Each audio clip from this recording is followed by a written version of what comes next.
warehouse, and personnel. So by the time I left, I was assistant deputy director in charge of administrative services. Wow. Over 1,000 employees at the time of CMHA personnel reported to me. All the purchasing that the housing authority did, I was responsible for through staff and the warehousing of those materials, and then the items that dealt with the application process, reexamination of residents. And so I supervised staff. I was supervising staff that had been at CMHA longer than I had been living. Wow. And so it took a certain skill set, because you have to respect the people that do the work. You have to respect the people that have been there a long time. And here I came in and I was supervising them. But we had a great team. It was a great experience. And I left in 1989 and went into private practice with my husband. At that time, I left on maternity leave, and then I was blessed to have a second child. And so I did a part-time legal practice, and then became very involved in the education system there in Shaker. I live in Cleveland, Shaker school system, and my husband and I have formed a parent group to address the disparity of achievement there in Shaker. We created a summer enrichment program, and we ran that program for 10 years. Shout out to your husband, who, like, I gotta say, he look a little bit like Obama. Oh, a lot of people. Yeah, like, yo, you seen Greg Groves in person, and I'm looking over, and I had to take a second look. Yeah, everybody know I'm blind as a bat, so I'm like, wait a minute, Obama wearing a Emmanuela Groves t-shirt. Like, that's her husband. Like, hey, he's like, I'm Mr. Groves. Obama to me. He was the Obama and I was the Michelle before Obama and Michelle even came to be known. So I met him on probably my second day of law school. He was in his third year and I was in my first year. And by the time I was a third year law student, graduated in 1981, I had my JD and my MRS, and we've been married ever since. Wow, how long you been married? 38 years. Oh, wow. Congratulations. You know, there's some couples nowadays don't last 38 minutes. You make a wrong like on Instagram, it's over. so why are you back in her step? Right, exactly. So and plus marriage is hard work. It's hard work. And you had 2 children. We've been blessed with 2 children. And you phenomenal both. Children. We've truly been blessed. So excellent. So if you was not an attorney, a lawyer, a judge, what would you be doing? What was your backup profession? Well, I wanted to be a school teacher. I'm really? the 7th out of 8 children. My second oldest sister was already a chemist. She was she was the first Black chemist at Temkin Research. She went on to become a medical doctor, and she encouraged me to become an attorney as opposed to a school teacher. Smart. Very, very smart. Very smart. So pretty much you are Black history, considering that your family has done a lot. You said a school teacher, and you have that teaching mentality. I think I do. It's in my genes. Right. It's in my DNA. Also, my brother won the gold medal in 1968. So, we are first generation college educated, but we really were brought up with a strong sense of being the best you can be. Education, salvation were the fabrics of our foundation. Were you born here? Canton, Ohio. Oh, you're wow. Okay. Pro Football Hall of Fame. That's it. So, and then when did your family move to Cleveland? Well, I came to Cleveland to go to law school. Really? And so, as they say, you leave in Cleve, and I got married here, and I have been living in the city of Cleveland since the time that I came to Cleveland. Okay. So, your family, describe your family, industrial, hard working. My father was a factory. Well, he operated a crane at Republic Steel. My mom was a stay-at-home mom, certainly with 8 children. Wow. So, but my mom was instrumental in a lawsuit that was brought by the city of Canton. She was arrested for speeding, which you could do.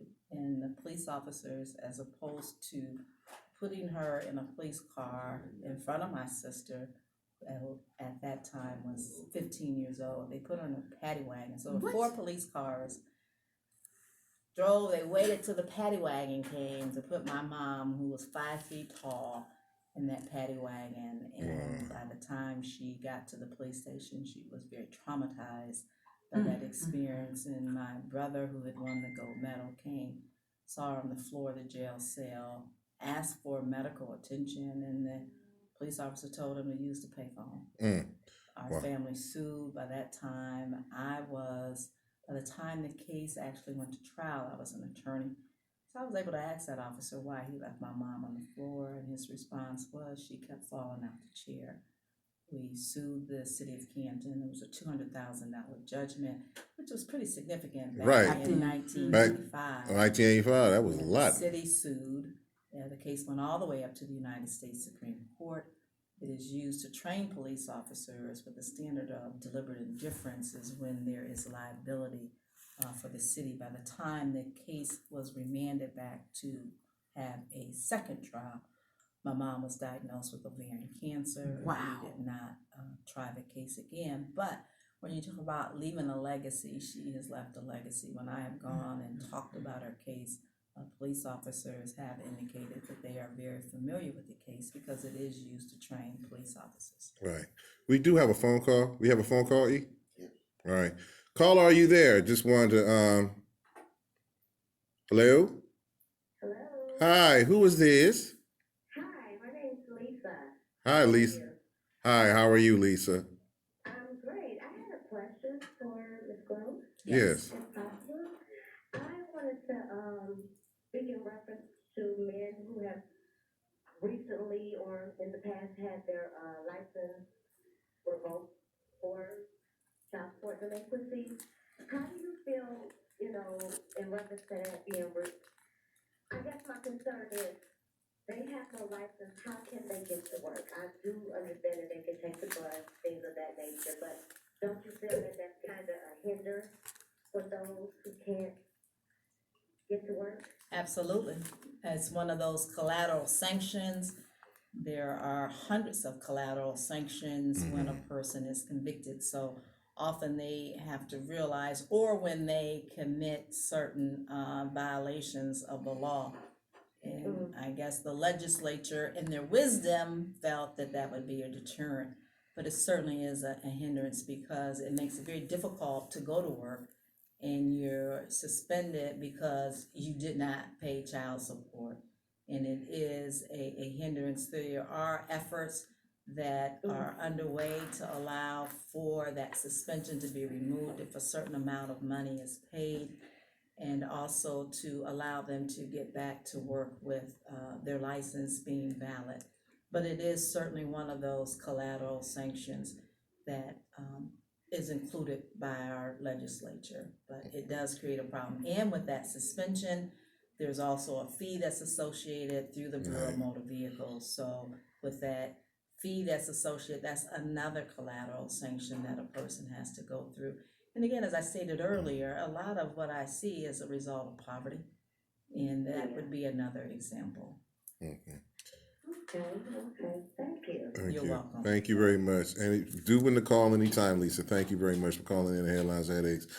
And Judge Groves, you see the poverty and everything all the time. How many cases do you see, a man is on his arrears of child support, or a woman, because it can happen to both. How many cases have you had of those? Well, there's a large number of people who have their driver's license suspended because of child support. And what happens is it really becomes like a downward spiral. You continue to drive because you have to go to work. And when you do that, you've got court costs, you have fines, you have reinstatement fees with the Bureau of Motor Vehicles. You live in the city of Cleveland, your insurance is already high. And then when you get the points, because there are points with driving under suspension, that there's another expense that you incur. And so it can result in thousands and sometimes tens of thousands of dollars can happen when you look at over a person's lifespan if they continue to be in that cycle of driving without having a valid driver's license. Okay, what do you, and you see a lot of stuff that comes to your courtroom. How a lot of judges, some judges, I don't know, Judge Michael Nelson, who was elected to the bench a couple of years ago, have, because if they're nonviolent offenses, he has stopped putting people in jail. What do you think about that? I don't send a lot of people to jail anyway. When I send somebody to jail and I tell them this is pure punishment because nothing happens in jail. And if you're in jail, it's because you're a risk to this community Mm-hmm. or the law requires. Other than that, I really do try to work with a person, use the power of the court to help to make them better when they came before the court. But jail is the last alternative. I don't use it as a means of flexing the power of the court. Mm-hmm. I think that if you're not a threat to the community, then we need to try to work with there are other means, community work service, there's probation. I think we have to be mindful that we don't put conditions where we set people up to fail and eventually they end Right. up in jail anyways.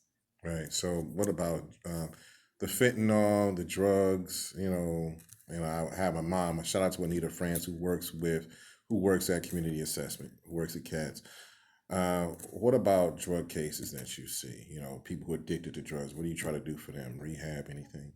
Absolutely. We have a drug court, but I'm the mental health court judge, and we know that there are many instances where people with mental illness self-medicate using drugs, illegal drugs, as a way to help them manage their mental illness. And so we try to encourage them. We do drug testing to identify if there is drug usage, refer them to get an assessment, and to intervene to help them become more knowledgeable of how to properly manage their mental illness.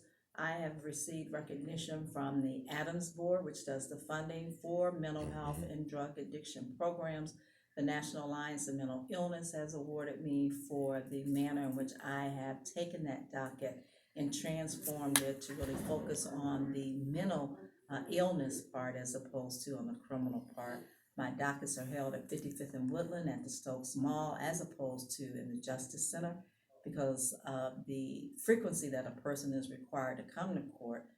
Try to help reduce that anxiety of coming to court because it's not convenient coming down to the Justice Center. Right. It's a lot more convenient to come to the Stokes Mall, and it's a much more comfortable space. So that's where you hold your hearings? That's where I hold my the Stokes Mall? Yes. Okay. Every other Thursday we do art therapy. I've had an annual art show, which we've had for our second year. We have jazz music. You really feel like you're like in a real art show in an art gallery. We display the art that they have created. We have music by Kevin Conwell, and we. Shout out to Councilman Conwell for the band. Yes. So you try to have that for the comfortability. You said jail is seen as a last resort. Just because they're a danger to other people. Crazy people. So. The thing is that you helping so much and getting a lot of these accolades. What was one of the biggest accolades that you've gotten throughout the course of your career? I would say, I think the NAACP Community Leadership Award, just in terms of the audience that was there, to be recognized within your city, to be identified as a community leader, I believe was significant. And that was one of the reasons that made me not consider to run for the Court of Appeals. As I was writing out my resume in anticipation of receiving that award, which I have received numerous awards. I would say that the second award that I received was a national award from the National Bar Association Judicial Council, the Sarah J. Harper Humanitarian Award, and I received that in California. But to be able to receive the award here in my hometown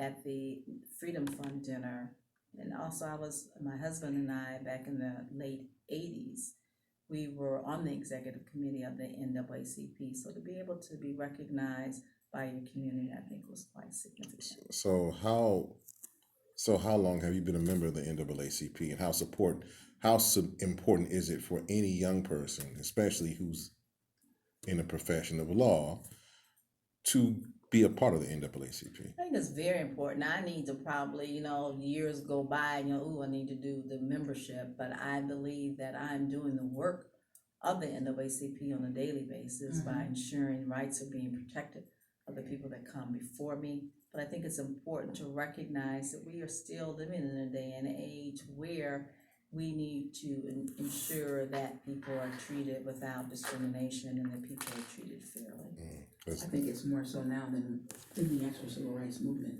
Right. that we need that attention, because what's going on around this country now is just deplorable. I think the difficulty is that the law has continuously changed. And so even able to demonstrate what is discriminatory is much more difficult. And also the rights that are to be protected, those rights are continuing to be narrowed. And so it is a challenge, and I think that that's why it's important that you have people who are committed to ensuring that rights are protected.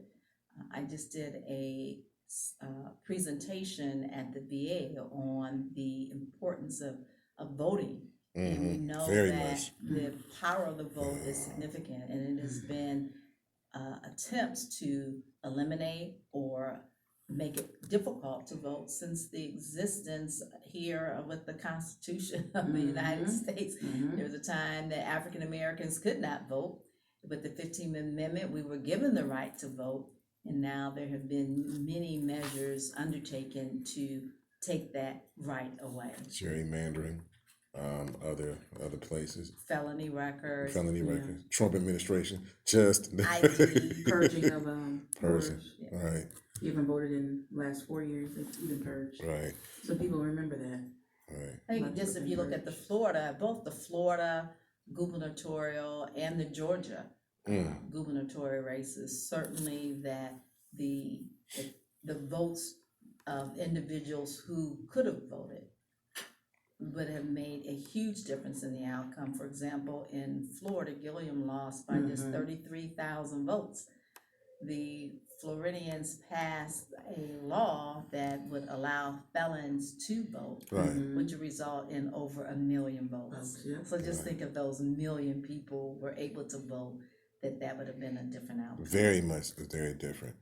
A quote from the President of the United States, or as Jay likes to call him, the occupant of 1600 You're quoting him? Oh my goodness. Pennsylvania Avenue, the occupant I don't know of why he does that. Donald Trump.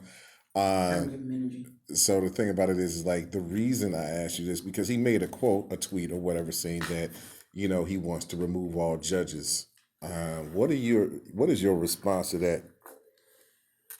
He wants to remove judges? Yes. Why are Well, you asking her? Judges play a role if they are, but see, I think that if you look at the appointment process, and if you are appointing people who think like you, where is the checks and balances that the whole separation of powers were created? So if he is saying to eliminate judges, that is a critical part of government to ensure the checks and balances. If judges in office have the courage to do so. The finding of the RTA practice is an example because that was putting the executive branch in check because of the violation that I found as a judge of the Fourth Amendment. So we need to have those checks and balances, just as we see with Congress. Congress is supposed to be the check and balance with the executive branch also, so that there is some level of accountability. It's a critical piece. Very much so. With everything that you've done over the course of years, and like you got more awards than LeBron right now, why not run? I don't know, mayor, governor, something else like that, or you just like the law pretty much? Well, I really do enjoy the law, and I think that I know I have been impactful. And I believe that I can further my impact on the administration of justice at the appellate level. Okay. So the thing is that one thing, this race is a little bit crowded, I see. Yes. So what makes you stick out from every other candidate that's running in this position? I've got excellent ratings from all 5 bar associations that are in the Judge for Yourself. I received an excellent rating from the NAACP. I received the endorsement from the Plain Dealer. I also received the endorsement from FinPAC and also from the Shaker Democratic Club. Any other endorsements you'd like to name? That's it that I can recall. Okay. That's fine. Probably But just endorsements don't vote, so I need the confidence of our voters, I do believe that these past 18 years that I have made a difference. I am the type of judge that we should have in terms of ensuring people are treated fairly, that I don't have a problem finding a person not guilty if the evidence does not support it. I make sure that when a person enters a plea, that it's not done out of convenience, but it is done because they truly believe that they have done something wrong. And if that's not the case, we have to have a further conversation. So pretty much, what was the one word that best describes you, Your Honor? If anybody had to think of one word that best describes you, what would that be? I would say the one word to describe me is I am dutiful. Dutiful. Yes. And that means that you know. I take care of my business. That sounds like a strong answer to me. That's a strong answer to me. So, how can people donate, volunteer to your campaign again if they want to? I want to ride on the Judge Groves wagon. I want to make sure we go into this election. How can they donate or volunteer again? Please go to groves2020.net. Groves2020.net.